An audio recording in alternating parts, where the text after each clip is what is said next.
नमस्कार साथियों। तो आज का अपना सेशन है और जो सेशन अपना होने वाला है आज का संसद के ऊपर होने वाला है। अभी तक हम पॉलिटी की 3 क्लास कर चुके हैं। पॉलिटी का 4th सेशन आपके लिए आ चुका है। तो इस 4th क्लास में हम देखेंगे संसद के बारे में। संसद जो कि राज्यसभा, लोकसभा और राष्ट्रपति के द्वारा बनती है। इससे जितने भी जुड़े फैक्ट हैं, जो भी एग्जामिनेशन में प्रीवियस ईयर क्वेश्चन पूछे गए उन क्वेश्चंस के बारे में, और लोकसभा के कौन अध्यक्ष रह चुके हैं, उपाध्यक्ष कौन रह चुके हैं, अमेरिकी राष्ट्रपति जिन्होंने भारतीय संसद में अभी तक भाषण दिया है, वर्तमान में सदस्यों की संख्या कितनी है, राज्यसभा में सदस्यों की संख्या कितनी होती है, लोकसभा में कितनी होती है, एंग्लो इंडियन क्या होते हैं, मनोनीत सदस्य किस तरीके से चुने जाते हैं, इन सभी पॉइंट्स पर हम आज के इस सेशन में डिस्कस करने वाले हैं। तो अगर आपका पॉलिटी का मतलब एग्ज़ाम में आपका आता है, पॉलिटी आती है आपके एग्ज़ाम में, और 4 से 5 नंबर की अगर आपकी पॉलिटी आती है तो ये डेफिनेटली मान लीजिए आपका एक क्वेश्चन यहाँ से देखने को मिल जाएगा। ये बहुत ही ज़्यादा इम्पोर्टेंट सेशन रहने वाला है, और खासकर एसएससी, एनटीपीसी, रेलवे और स्टेट एग्ज़ाम से रिलेटेड जितने भी आपके टीचिंग के एग्ज़ाम हैं, डिफेंस के एग्ज़ाम हैं, उन सभी एग्ज़ाम्स में यहाँ से क्वेश्चन पूछे जाते हैं। तो हम डायग्राम का यूज़ भी करेंगे और ट्रिक्स का यूज़ भी करेंगे ताकि आप लोग तरीके से चीज़ों को याद कर सकें। और साथियों, आप लोग नोटबुक में नोट करते जाइएगा पॉइंट्स को, ताकि 2-3 बार अगर आप रिवीजन करेंगे और 2-3 बार मेरी इस वीडियो को देखेंगे तो कम्प्लीटली आपको याद हो ही जाएगा। तो चलिए स्टार्ट करते हैं। तो अभी तक बहुत सारे स्टूडेंट ऐसे हैं चैनल को सब्सक्राइब नहीं किया तो कर लीजिएगा। संसद की बात करें तो भारत की जो संसद है उसको अनुच्छेद 79 में रखा गया है, राज्यसभा को अनुच्छेद 80 में रखा गया है, लोकसभा को 81 में रखा गया है। तो मैं सबसे पहले आपको इनके अनुच्छेदों के बारे में याद के बारे में बता देता हूँ। देखिए, आर्टिकल 52 से स्टार्ट होता है और आर्टिकल 51 तक ये आपका चलता है संघ सरकार। क्या चलती है? संघ सरकार चलती है। और संघ सरकार के अंतर्गत आपका आता है राज्यसभा, लोकसभा और राष्ट्रपति। इसी से बनती है संसद। तो संसद के तीन चीज़ों से संसद मिलकर बनती है, जिसमें आपकी राज्यसभा होती है, लोकसभा होती है और राष्ट्रपति होता है। राष्ट्रपति के लिए आर्टिकल 52 होता है कि भारत का एक राष्ट्रपति होगा। संसद की बात करें तो यहाँ पर आप लोग याद कर लीजिएगा सरला। क्या याद करना है? सरला। स से हो गया संसद, आपका क्या हो जाएगा? संसद। और र से होगा राज्यसभा और ल से होगा लोकसभा। तो संसद जो होती है वो आपकी किस में आती है? 79 में। राज्यसभा 80 में आती है और लोकसभा 81 में। तो आपका 79, 80 और 81 आप लोग ऐसे याद कर लीजिए, 79, 80 और 81। तो संसद, राज्यसभा, लोकसभा। अब यहाँ पर बात करते हैं संसद बनती कैसे है। जो संसद बनती है वो 3 चीज़ों से बनती है, जिसमें पहली होती है राज्यसभा, दूसरी होती है लोकसभा और तीसरा होता है राष्ट्रपति महोदया। राज्यसभा की बात करें तो राज्यसभा अनुच्छेद 80 में आती है, लोकसभा अनुच्छेद 81 में आती है और आर्टिकल 52 के अंतर्गत राष्ट्रपति की बात की गई है। तो 52 के बाद भी राष्ट्रपति के बाद मतलब 63-64 तक यहाँ पर राष्ट्रपति के बारे में, फिर उपराष्ट्रपति के बारे में आपको देखने को मिलता है। तो संसद के 3 अंग होते हैं, राज्यसभा, लोकसभा और राष्ट्रपति। राज्यसभा को हम उच्च सदन के नाम से जानते हैं। तो राज्यसभा को क्या बोलते हैं? उच्च सदन। और लोकसभा को हम निम्न सदन के नाम से जानते हैं। क्लियर? राज्यसभा का जो कार्यकाल होता है, राज्यसभा के जो व्यक्ति होते हैं उसमें जो भी सदस्य होते हैं उनका कार्यकाल 6 वर्ष का होता है, जबकि लोकसभा भंग हो जाती है और इसके सदस्यों का कार्यकाल 5 वर्ष का होता है। ये सदस्य जनता के द्वारा चुने होते हैं। जैसे आपने एमपी का जो चुनाव होता है वो लोकसभा के लिए होता है, जबकि राज्यसभा के लिए आपका 6 वर्ष के लिए प्रति 2 वर्ष पर यहाँ पर चुनाव देखने को मिलता है। तो चलिए स्टार्ट करते हैं आज के सेशन को। पार्लियामेंट यानी कि संसद। पार्लियामेंट शब्द फ्रेंच भाषा से लिया गया है। संसद की जननी ब्रिटेन को कहा जाता है। तो पहला प्रश्न यहीं से आपका बनता है कि संसद की जननी किसे कहते हैं? तो ब्रिटेन को कहते हैं संसद की जननी। संसद के अंग कितने होते हैं? 3 अंग होते हैं, जिसमें राज्यसभा, लोकसभा और राष्ट्रपति होता है। संसद आर्टिकल 79 में आता है। संसद के कितने सदन होते हैं? तो 2 सदन होते हैं। संसद के अंग अगर आपसे पूछे तो 3 अंग होते हैं। और कितने हाउस होते हैं यानी कि सदन होते हैं? 2 हाउस होते हैं, राज्यसभा और लोकसभा। राज्यसभा उच्च सदन और लोकसभा निम्न सदन होता है। भारतीय संसद भवन का निर्माण एडविन लुटियंस व हर्बर्ट बेकर ने किया था। अब देखिए, संसद भवन का निर्माण आपने देखा होगा, ये जो संसद है आपने देखा होगा ये जो संसद है इसका निर्माण किसने किया था, तो एडविन लुटियंस और हर्बर्ट वेकर, इसका निर्माण इन दोनों के द्वारा किया गया था।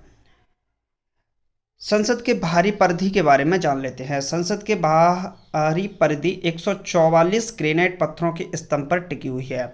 तो ये जो पत्थर आपको दिखेंगे ये कितने हैं, कुल मिलाकर इनकी संख्या है 144 ग्रेनाइट के पत्थर होते हैं और इनके स्तंभ पर ये टिकी हुई है।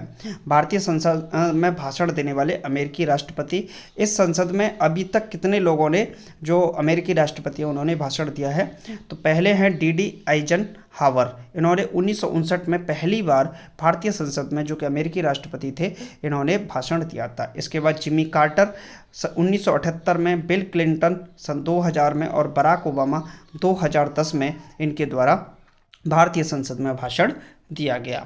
संसद के 3 सत्र होते हैं। देखिए संसद को समझ रहे हैं तो हम यहाँ संसद को ही समझेंगे।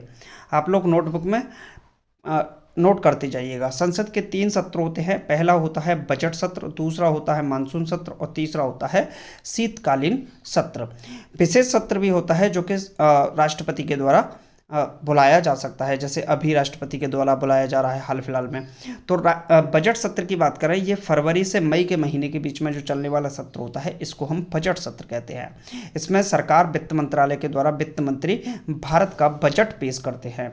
मानसून सत्र जुलाई से सितंबर तक चलता है और इसके बाद शीतकालीन सत्र यानी कि नवंबर से दिसंबर के अंतर्गत आपका शीतकालीन सत्र चलता है। तो संसद के कितने सत्र होते हैं, 3 सत्र होते हैं, बजट सत्र, मानसून सत्र, शीतकालीन सत्र। आपसे महीने पूछता है किसका कितना महीना है, तो फरवरी से मई बजट सत्र, जुलाई से सितंबर मानसून सत्र और नवंबर से दिसंबर आपका शीतकालीन सत्र चलता है। राज्यसभा और लोकसभा के बारे में थोड़ा सा समझ लेते हैं। लोकसभा की बात करें तो इधर करेंगे, राज्यसभा की इधर करेंगे। लोकसभा को हम निम्न सदन कहते हैं, इसे हम हाउस ऑफ पीपुल के नाम से भी जानते हैं। लोगों का घर कह सकते हैं क्योंकि लोग ही इन सदस्यों का चुनाव करके इनको लोकसभा के अंतर्गत भेजते हैं। आप इसको जनता का सदन कह सकते हैं, प्रथम सदन कह सकते हैं। और ये जो पॉइंट है अस्थायी सदन, ये महत्वपूर्ण है, यहीं से प्रश्न बनता है। इसे हम अस्थायी सदस्य कहते हैं क्योंकि हर प्रत्येक 5 साल बाद ये भंग हो जाता है। युवाओं का सदन भी आप इसे कह सकते हैं। उच्च सदन होता है जिसे हम राज्यसभा कहते हैं। काउंसिल ऑफ स्टेट्स कह सकते हैं, यानी कि इसका जो चुनाव किया जाता है वो एमएलए के थ्रू किया जाता है। चर्चित लोगों का सदन आप इसे कह सकते हैं, द्वितीय सदन कह सकते हैं। और ये एक स्थायी सदन होता है, ये महत्वपूर्ण है। बड़ों का सदन कह सकते हैं, बुजुर्गों का सदन कह सकते हैं, बुद्धिमानों का सदन इसे हम कह सकते हैं। तो राज्यसभा के कई नाम हो सकते हैं जिसमें से आपके काउंसिल ऑफ स्टेट और स्थायी सदन और बुद्धिमानों का सदन, ये 3 महत्वपूर्ण है जो कि आपकी परीक्षा में काफ़ी ज़्यादा पूछे जाते हैं।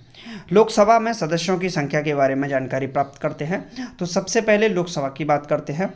संविधान यहाँ पर अगर हम देखते हैं तो 552 अधिकतम हो सकते हैं सदस्य।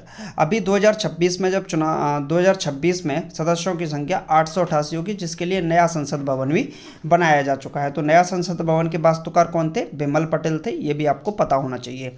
पुराने संसद भवन के वास्तुकार एक तरीके से कौन है, एडविन लुटियंस, हर्बर्ट वेकर हैं।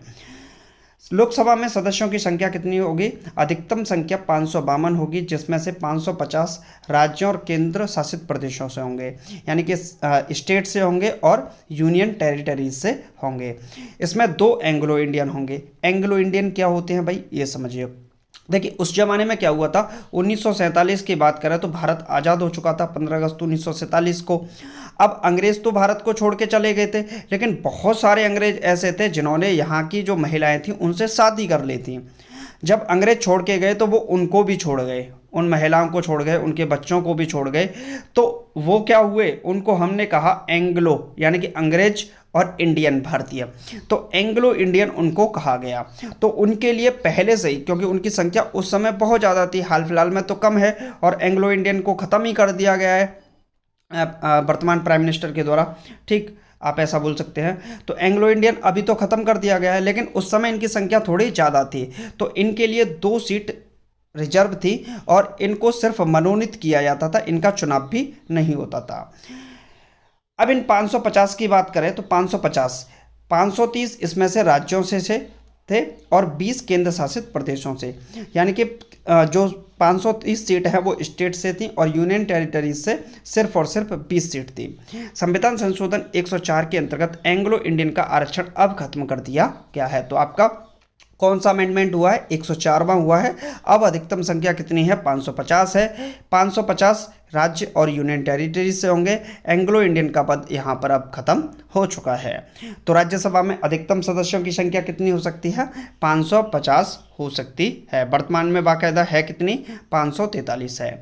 वर्तमान में सदस्यों की संख्या 545 है। 2 एंग्लो इंडियन को हटा दिया जाए तो अब यहाँ 543 है, जिसमें 530 में से 6 माइनस कर दो तो आपका 524 स्टेट से हैं, जबकि यूनियन टेरिटरी से यहाँ पर 19 है। जम्मू कश्मीर से 5, लद्दाख से 1 और इसी तरीके से अगर दिल्ली की बात की जाए तो यहाँ से 7 सीट होती हैं।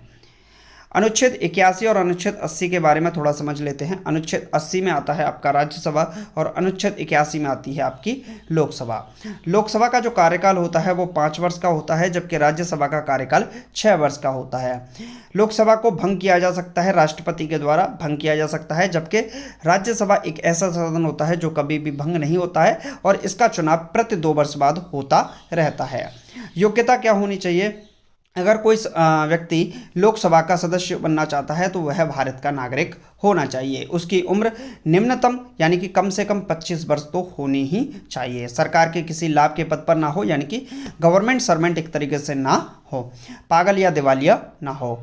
तो ये जनता का सदन इसमें जा सकता है और लोकसभा में सदस्य बन सकता है। चुनाव के तरीके से जनता के बीच में एमपी का इसको मेंबर ऑफ पार्लियामेंट का चुनाव इसको लड़ना पड़ेगा। उसमें अगर ये जीतता है तो ये लोकसभा के लिए योग्य होगा और लोकसभा में जा सकता है जनता का प्रतिनिधि बनकर।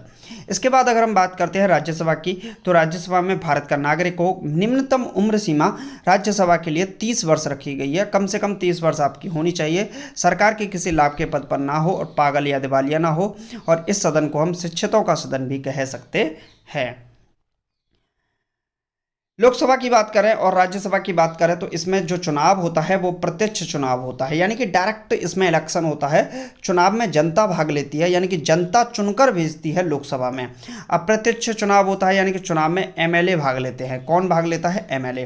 तो एमएलए राज्यसभा के लिए सांसद का चुनाव करते हैं और जनता लोकसभा के लिए चुनाव करती है।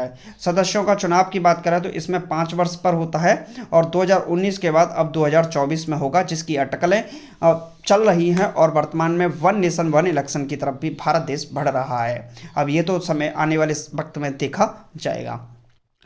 राज्यसभा की बात करें तो इसके प्रति 1/3 सदस्यों का चुनाव प्रति 2 वर्ष बाद होता है। ये 2020 में हुआ था, 2022 में, 24 में, 26 में, 28 में और 30 में।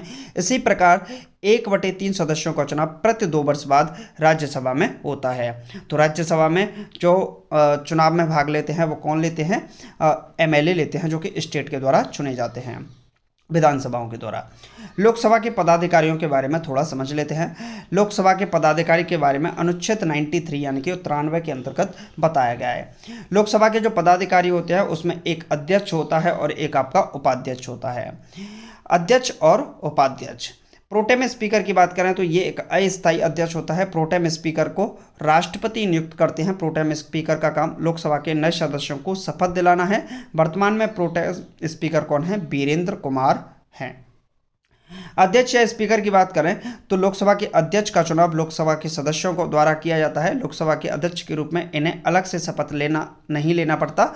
अध्यक्ष अपना त्यागपत्र उपाध्यक्ष को देते हैं और वर्तमान में लोकसभा के अध्यक्ष ओम बिड़ला हैं। लोकसभा के अध्यक्ष के कार्य और अधिकार के बारे में अब बात कर लेते हैं, क्योंकि हम इस सेशन के अंतर्गत संसद के बारे में पढ़ने वाले हैं, तो संसद के विभिन्न अंगों के बारे में यहाँ जानकारी प्राप्त करेंगे। लोकसभा के सभी कार्यों का सही रूप से संचालन करना और नियंत्रण करना लोकसभा अध्यक्ष का कार्य होता है। लोकसभा का अध्यक्ष ही संयुक्त अधिवेशन की अध्यक्षता करता है, यानी कि जो जॉइंट सेटिंग होती है उसकी बात कौन करेगा? लोकसभा का अध्यक्ष करता है। और ये आर्टिकल 108 में इसके बारे में बताया गया है। कोई बिल धन विधेयक है या नहीं है, इसका मत भी कौन देता है? धन विधेयक का निर्णय कौन लेता है, तो ये भी लोकसभा अध्यक्ष ही लेता है। जब किसी विधेयक पर निर्णय ना निकल पा रहा हो तो लोकसभा अध्यक्ष निर्णायक मत दे सकता है। यानी कि लोकसभा अध्यक्ष ज़्यादातर केस में देखा जाए तो अपना मत नहीं देते हैं, लेकिन अगर 50-50% की बात बन जाती है तो लोकसभा अध्यक्ष भी अपना मत दे सकते हैं। अगर लोकसभा का कोई अध्यक्ष 60 दिनों तक अनुमति लिए संसद के अधिवेशन से अनुपस्थित रहता है तो उसकी सदस्यता को समाप्त किया जा सकता है।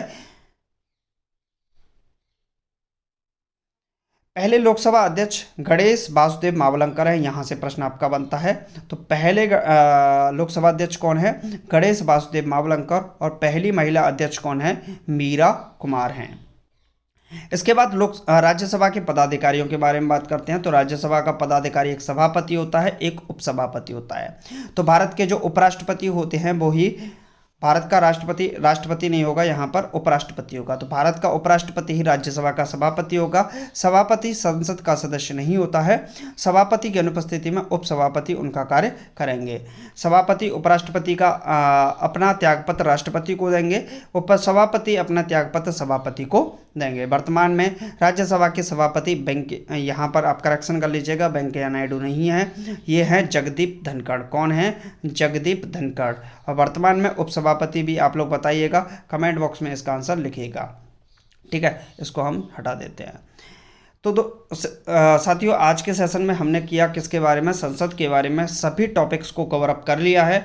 यहाँ से अगर एग्जामिनेशन में संसद से रिलेटेड किसी प्रकार का प्रश्न आता है तो आपका बाहर नहीं जाएगा। आपने कॉपी में नोटबुक में नोट कर लिया होगा तो आप अच्छे से इसको कर पाएंगे। बाकी मिलते हैं नेक्स्ट सेशन में और पॉलिटी के कुछ इसी प्रकार सेशंस के साथ। Thank you for watching this video.